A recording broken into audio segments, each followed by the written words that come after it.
So this is the LG B4 65-inch OLED television.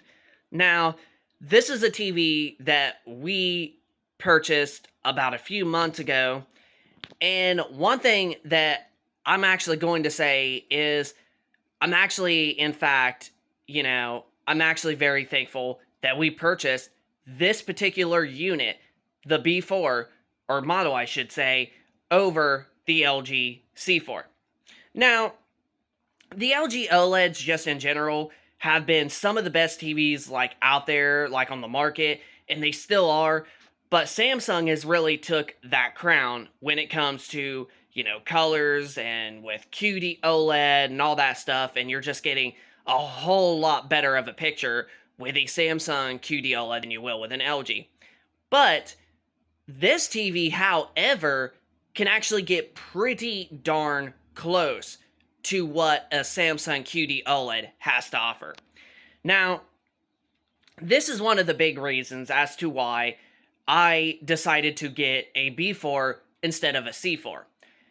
As you can see, we are on our PlayStation 5, and you can see we have a regular PlayStation 5 as well as the PlayStation 5 Pro and also an Xbox Series X at the very bottom. Now, this, I'm actually thankful we got this TV for gaming because ratings.com has actually reported last year, and it has not changed yet, that the B4 does not lose any of its brightness in game mode, kind of like the C4 does. And in other LG OLED TVs that have done, like the C3, the C2, as well as the C1 that we also still currently have right now. But the B4 can actually get pretty darn close in terms of colors and brightness and all that than close to what a QD OLED has to offer. But it's still not going to be quite as bright as a QD OLED, but in terms of color, it's also pretty darn close in terms of the colors. So this TV, however, the colors look the best out of any WOLED TV that I have ever tested. I'm meaning you could even see it right now for yourself. If you look at the Minecraft games, you could just tell how freaking good and green that color looks on the two Minecraft games. And you're probably wondering, well, why is there two Minecraft games? It's essentially the PlayStation 5 version that we have on our SSD in the PS5. And then we also have a 2 terabyte external hard drive that also has PlayStation 4 games downloaded to it. So we can play the PS4 version whenever we want with a PlayStation 4 controller. But you can literally see how good in detail that the green actually looks on that. But when I'm meaning the colors don't lose any brightness on the LG B4, kind of like what ratings has said, I'm actually being dead on flat serious. Like I was saying, the colors not losing any of its brightness in game mode, you can get the colors that can get very close to a QD OLED TV from Samsung. And that's not saying that this is a better TV, because QD OLED still, it still punches it in the wall, straight up. QD OLED is still going to be the more vibrant, more brighter, colorful type of picture. But when I mean the colors on the LG B4 can get pretty darn close, they absolutely do. I played Horizon Zero Dawn Remastered on not our PS5 Pro, but our least regular PS5 that we have turned on. And dude, the picture is just insanely gorgeous. The colors on that game are so freaking good on this. They're definitely better than the C3 and especially the C1. So I'm very, very thankful that I got the LG B4 instead of the C4. Now, this is a big one, and well, it's not necessarily a big one, but a lot of gamers consider it to be big. But the B4 can actually only do 120 hertz refresh rate. It does not go above 120 hertz. The C4, on the other hand, can actually go up to 144 hertz. And that's where a lot of gamers prefer the C4 over the B4. But I personally am one of them hardcore gamers that does not. Because really, you're seeing it as yourself. This TV is pretty much for console gaming. We don't have a PC or anything like that. It's just essentially for console gaming. As you can see, with two PlayStation 5s, with the base one, the Pro, and the Xbox Series X, and then we, of course, can play PlayStation 4 games on both of the PlayStation 5s with PS4 controllers and whatnot. We essentially almost kind of like got a PS4 included that's, just basically played on the PlayStation 5s.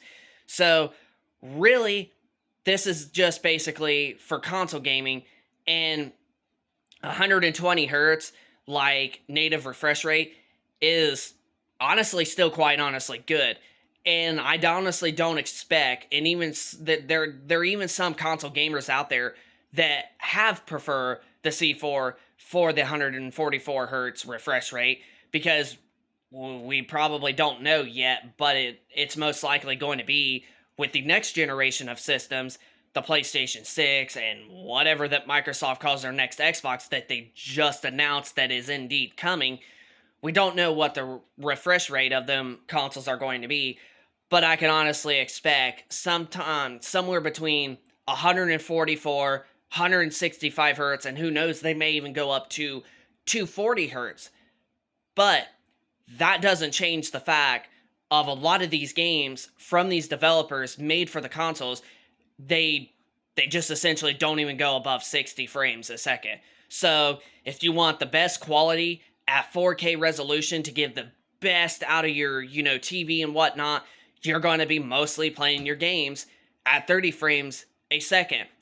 But if you do like some performance modes, a lot of games got performance modes on both the PlayStation 5 and Xbox Series X, and you lose some of the resolution, but you only are going up to 60 frames. So, in reality, 144 hertz refresh rate is, for console gaming, it's not really all that ideal.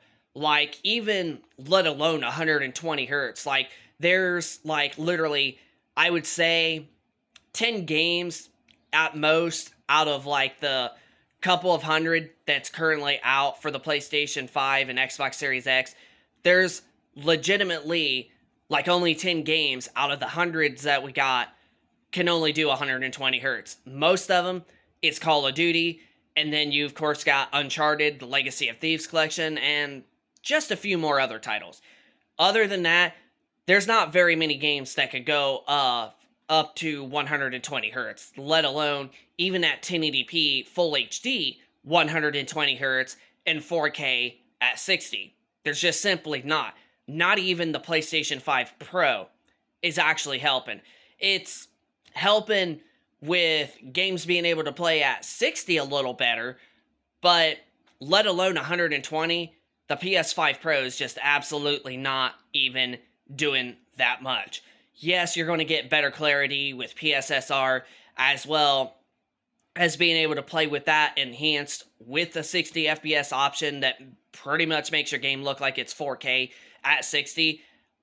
But let alone, there's only like a selection of a few games that can actually do 120 hertz. Most of them are the Call of Duty games, from Black Ops Cold War all the way to the current one. But you also got Borderlands 3, and then Uncharted, the Legacy of Thieves collection, and then just a couple other titles. Other than that, most of the games are only running at 30 frames a second with performance modes that lowers the resolution to like 1080p or in between to like 1440, but also playing at 60 frames a second and not 120. So 120 hertz refresh rate, even with TVs that are starting to go well above that, I still don't think it's an ideal. Like, a lot of people are making out to be with console gaming and saying that the C4 is better. I mean, the C4 is a next tier up TV, but if you truthfully want a really nice, pretty WOLED, LG OLED, I should say, for a wallet-friendly budget price point, get the LG B4, because not only are you not going to lose any of its brightness or color brightness that you will lose on the C4, even though the C4 gets brighter, it really comes down to about the same in terms of brightness. But color brightness is the area that I think that the B4 actually succeeds, because RC3 has really good colors and such when we play in game mode, but the colors absolutely pop more on our LG B4 over our C3. So the colors is one big reason I am absolutely thankful that we purchased the B4 instead of the C4. And because it's cheaper, and for console gaming, I mean, 120 hertz is still really good. It's still a really smooth, buttery experience, and I even don't expect the next generation consoles to go above that, at least in 4K and whatnot. But even with consoles right now, developers are not, going up above 60 for the most part.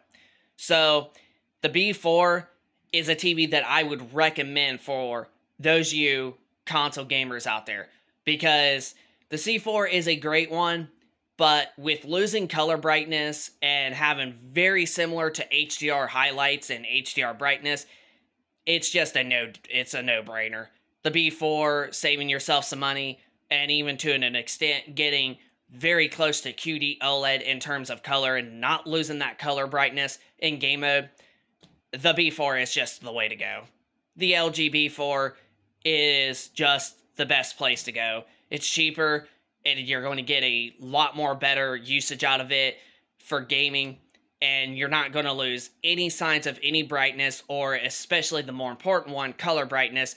The colors are just going to look and pop almost very close to what a QD OLED has. Still not up there, like I've said, but the B4 can actually get pretty darn close. So that's going to pretty much wrap it up for this video. So hope you enjoy it. If you could, smack that like button, subscribe to the channel if you are new, and we will keep you posted with more content going forward. And let us know in the comment section down below if you're somebody that has the LG B4, and if this actually helped you decide on choosing between the LG B4 and the C4 for your pretty much console gaming usage. So just let us know in the comment section down below if this helped you decide between the C4 and the B4, and are you somebody that already owns a C4 or a B4, and how's your experience with it? So just let us know in the comment section down below. So tech and gaming reviews, rate, comment, subscribe, and we will see you in the next one.